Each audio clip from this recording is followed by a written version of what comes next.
Hey, I've read this comic book, All Star Superman, a few days ago, and I want to give my thoughts on it. For one thing, to start this off, I have to say that I thoroughly enjoyed reading this book. There were barely any places where I felt like it was slow, where I felt like it was boring. Um, there was maybe like one issue where a Kryptonian couple comes to the Earth when people believe that Superman has already died. When he goes to the underworld, I think under universe, underworld, it was something along those lines. And yeah, but everything else which was written was you know exciting to read and very interesting to read. About the plot itself, it is about a dying Superman who is like overloaded with sun's radiation, where he goes to protect the spaceship of an organization called Project. Um, this was Lex Luthor's plan, and from the very start, and we see it unfolding at the ending chapters or ending issues. Um, This, yeah, and this is actually the first time I've ever read a complete comic book issue. Um, this is the DC Compact Comics edition, which contains the entire 12 issue run of All Star Superman by Grant Morrison and Frank Quitely. According to the comic book experts or something, this isn't really the best comic out there, and I'm not really sure this is the first one, and I really enjoyed it.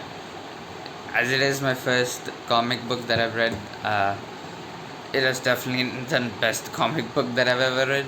So that's my views on this, and I'm definitely gonna read lot more comic books from now. And actually, one of the reasons that I've read this and bought this book is because it is said to be a very good way to get into comics, and that's yeah. One more thing that I want to say is that Lex Luthor in this comic is perfectly portrayed. I believe that Lex Luthor is probably the most iconic villains in DC. His hatred for Superman is expressed very nicely, and I appreciated this in the Superman movie which came last year as well.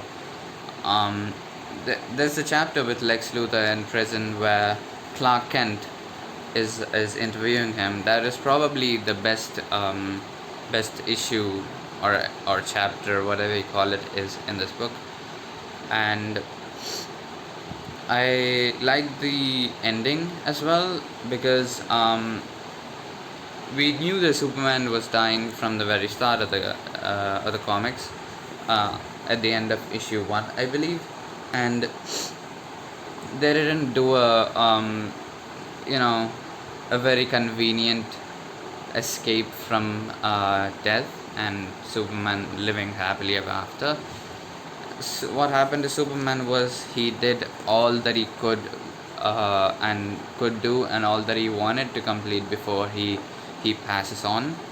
And when his death finally comes, his cells break down into pure data, and he crashes into the sun, which became blue and was dying because of Lex Luthor.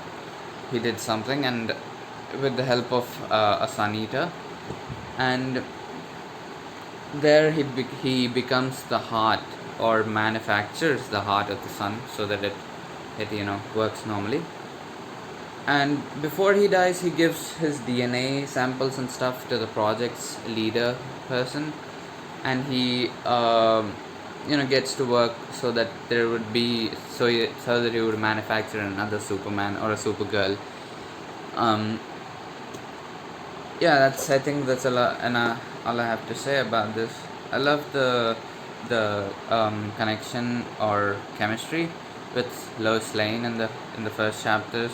The Lois Lane's birthday, when Lois Lane gains power, and I think you can technically call her Supergirl here. It's given, that name is given to Clark Kent's cousin, but you can technically call Lois Lane in this particular point of time Supergirl. Um, yeah, Yeah, that's about all I have to say. Yeah, bye. Bye bye.